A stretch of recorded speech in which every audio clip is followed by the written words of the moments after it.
रामायण। मैं काल हूं। मैंने देखा था कि श्री राम को वन जाने का आदेश देकर कैकेयी ने अयोध्या में हाहाकार मचा दिया था।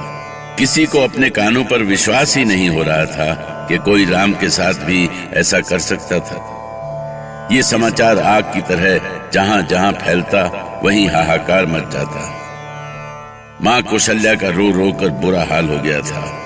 वो मूर्छित हो गई, किंतु विधि का विधान तो पूरा होना ही था। उसे कोई कैसे रोक सकता था। राम कौशल्या को समझाते रहे, किंतु मां का मन किसी भी तरह समझने के लिए तैयार नहीं था। मुझे धर्म संकट में मत डालो मां। मेरे लिए पिताजी और आप दोनों का आदेश समान है। आप लोगों के आदेश से मुझे मान मिलेगा। त्याग तो सदा भोग से बढ़कर है ना मां। और रघुवंशियों की तो परंपरा है कि राज्य और सिंहासन का उन्हें कभी मुंह नहीं रहा। इसीलिए अब और देर न करो मां, और मुझे वन जाने के लिए आज्ञा दो। मैं जानती हूं राम, तुम इस समय अपने वश में नहीं हो। तुम दैव के वशीभूत हो। वही करवा रहा है ये सब कुछ तुमसे। किंतु क्या तुम इसकी कल्पना कर सकते हो कि तुम्हारे बिना मैं कैसे जीवित रहूंगी? जो मां अपने बेटे का मुख देखकर सोती और जागती थी, वो इस राजमहल में अपने बेटे को 14 साल तक नहीं देखेगी तो जीवित कैसे रहेगी? तेरी मां इस विशाल महल की गलियारों में तेरा नाम ले लेकर भटकती रहेगी राम। नहीं मां, नहीं। मैं आपकी पीड़ा समझता हूं मां, पर ये समय भावुक होने का नहीं है। और आप तो एक मां के अलावा अयोध्या की महारानी भी है मां। और एक महारानी को राजकीय निर्णय के लिए कभी कभी कठोर भी होना पड़ता है। अब मुझे उपदेश मत दो राम। ठीक है, यदि तुम मेरे आदेश का पालन नहीं कर सकते तो मुझे मेरे निर्णय से रोक भी नहीं सकते। आप किस निर्णय की बात कर रही हैं मां? कौन सा निर्णय लिया है आपने?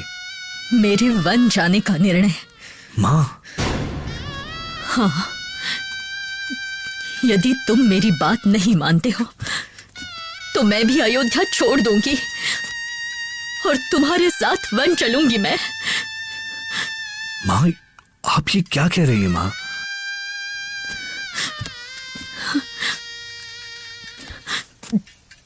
नहीं बड़ी मां, ये अधिकार आपका नहीं, मेरा है, लक्ष्मण का। लक्ष्मण, तुम ये क्या कह रहे हो?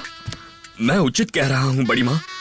अब तक भैया के साथ मैं छाया की तरह रहा हूं, तो अब वन जाने का भी अधिकार मेरा ही है। इसीलिए भैया के साथ वन में आप नहीं, मैं जाऊंगा। लक्ष्मण। हाँ बड़ी मां, इस समय अयोध्या नरेश और अयोध्या दोनों को आपकी आवश्यकता है। पिताजी बुरी तरह टूट चुके हैं और यदि आप भी उन्हें छोड़कर चल देंगी तो बहुत बड़ा अनर्थ हो जाएगा। ऐसा अनर्थ जिसके लिए हम में से कोई भी स्वयं को क्षमा नहीं कर सकेगा। तो अब तुम भी राम की भाषा बोलने लगे। तुम सब मिलकर मुझे ही कष्ट देना चाहते हो। मुझे पता है कि तुम ये इसलिए कर रहे हो कि मैं वन में ना जा सकूं और मुझे कष्ट ना हो। पर शायद तुम ये नहीं जानते कि राम के बिना अयोध्या भी मेरे लिए वन से कम नहीं है। तो ठीक है बड़ी मां, यदि ऐसा ही है तो वन में आप पिताजी के साथ रहेंगी और मैं भैया के साथ। लक्ष्मण, मैं जान गई, अयोध्या में सब मेरे शत्रु हो गए हैं। पति, पुत्र, सब। कोई कुछ सुनना नहीं चाहता। मैं भी अब किसी का मुंह नहीं देखूंगी। स्वयं को अपने महल में बंद कर लूंगी। मैं बंद कर लूंगी स्वयं को। मां,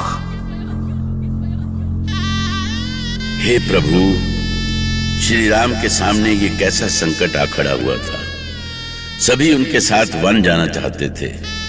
श्री राम समझ नहीं पा रहे थे वो किसको रोकें और कैसे रोकें, क्योंकि केवल महल में ही नहीं, अयोध्या के घर घर में राम के साथ निकलने की तैयारी शुरू हो गई थी। प्रजा अपने घर द्वार छोड़कर राम के साथ चलने के लिए महल के बाहर जुट चुकी थी। कैसा अद्भुत प्रेम था सबके मन में श्री राम के लिए। पर सारी अयोध्या को साथ लेकर कैसे जा सकते थे राम? उन्हें तो वनवास करना था, और यदि सारा नगर ही उनके साथ हो लेता तो ना वन वन रहता, ना वनवास वनवास। मां को जाने दीजिए भैया। इस समय पिताजी को मां के सहारे की आवश्यकता है। किंतु लक्ष्मण, सब मेरे साथ वन क्यों जाना चाहते हैं? सब नहीं भैया, केवल मैं जाऊंगा, और इसके लिए मुझे किसी की अनुमति की भी आवश्यकता नहीं है। लक्ष्मण, लक्ष्मण, भावुकता में निर्णय मत करो। तुम्हारे साथ और लोग भी जुड़े हुए हैं, माता और तुम्हारी पत्नी उर्मिला। माता से अधिक मुझे और कौन समझ सकता है भैया। और रही बात पत्नी की, तो उर्मिला ये बात अच्छी तरह जानती है कि मैं किसी का पुत्र और पति बाद में हूं, राम का सेवक पहले। और भैया, ये भावुकता नहीं है। मैंने जो कुछ भी निर्णय लिया है पूरे विवेक से लिया है। तो क्या तुम्हारे विवेक ने तुम्हें यह नहीं बताया लक्ष्मण कि इस समय भरत और शत्रुघ्न अयोध्या में नहीं है? पिताजी का हाल क्या है? ऐसे में भी तुम वन जाओगे तो उनका क्या होगा? अब तो मैं निर्णय कर चुका हूं भैया। मैंने कभी आपको अकेले नहीं छोड़ा है, एक पल के लिए भी नहीं। तो आप ही बताइए, भला मैं ऐसी स्थिति में अपने स्वामी को कैसे छोड़ सकता हूं? लक्ष्मण, एक तो तुम मुझे स्वामी और स्वयं को सेवक मानते हो, और फिर मेरी आज्ञा भी टाल रहे हो। यदि तुम सचमुच स्वयं को मेरा सेवक मानते हो तो स्वामी के वचन का पालन करो और अपने धर्म के मार्ग पर चलो। भैया, मैं तो ये जानता हूं कि जहां आप हैं वहां धर्म है। मैं वहां आपका सेवक रहूंगा, आपके संध्या वंदन और हवन पूजन में आपकी सहायता करूंगा। यहां पर तो भैया भरत और शत्रुघ्न रहेंगे ना। माता पिता और प्रजा सबका ध्यान रखने के लिए वही लोग हैं। फिर मैं यहां रहकर क्या करूंगा? बस आप मुझे इस सेवा से वंचित ना कीजिए भैया।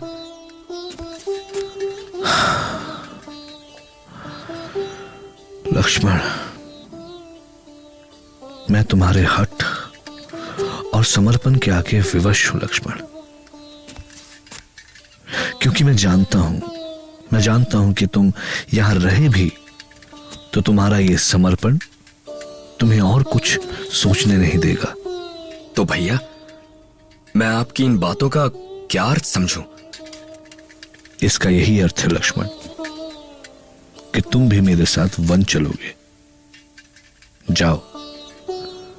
जाओ जाके माता सुमित्रा से अनुमति ले लो और वन गमन की तैयारियां करो। विदा की घड़ियां जैसे जैसे पास आ रही थीं, अयोध्या आंसुओं के सागर में डूबती जा रही थी। अयोध्या के महल और गलियों में जहां कभी मोती बिखरे हुए होते थे, आज हर ओर आंसू ही आंसू थे। बड़ा मार्मिक दृश्य था। और ऐसे में लक्ष्मण मां से विदा लेने पहुंचे। मुझे लगा कि जाने सुमित्रा अपने मन पर पत्थर रखकर लक्ष्मण को विदा भी कर सकेगी या नहीं। लेकिन सुमित्रा सबसे छोटी रानी अवश्य थी, पर उनका मन बहुत विशाल था। प्रणाम मां। यशस्वी भव पुत्र। ये क्या मां? ये आपके हाथ में क्या है? वन का रास्ता जाने कितना लंबा होगा लक्ष्मण, तुम्हें इसकी आवश्यकता होगी। तो क्या बेटा? तो क्या आपने मुझे वन जाने की आज्ञा दे दी? मैं तुम्हें आज्ञा ना भी देती तो क्या तुम रुक जाते लक्ष्मण? मां, मैं क्या कहूं? तुम्हें रुकना भी नहीं चाहिए पुत्र। जहाँ तुम्हारे बड़े भाई राम हैं, तुम्हें वहीं होना चाहिए। उनके चरणों में ही तुम्हारा स्वर्ग है। सदा उनके साथ रहना, और हाँ, उन्हें कोई कष्ट मत होने देना। जाओ बेटा, तुम्हारा स्वर्ग तुम्हारी प्रतीक्षा कर रहा है। माँ, लक्ष्मण को ऐसी आशा भी नहीं थी कि उनकी माँ की भी वही इच्छा होगी जो उनकी है। राम को लगा कि अब तो उनके जाने में कोई बाधा नहीं है। माता पिता का आशीर्वाद लेने के बाद अब भला और क्या बाधा हो सकती है उनके वन गमन के मार्ग में। पर उन्हें क्या पता था कि कोई और गेरुए वस्त्र पहने उनके साथ चलने को तैयार है। राम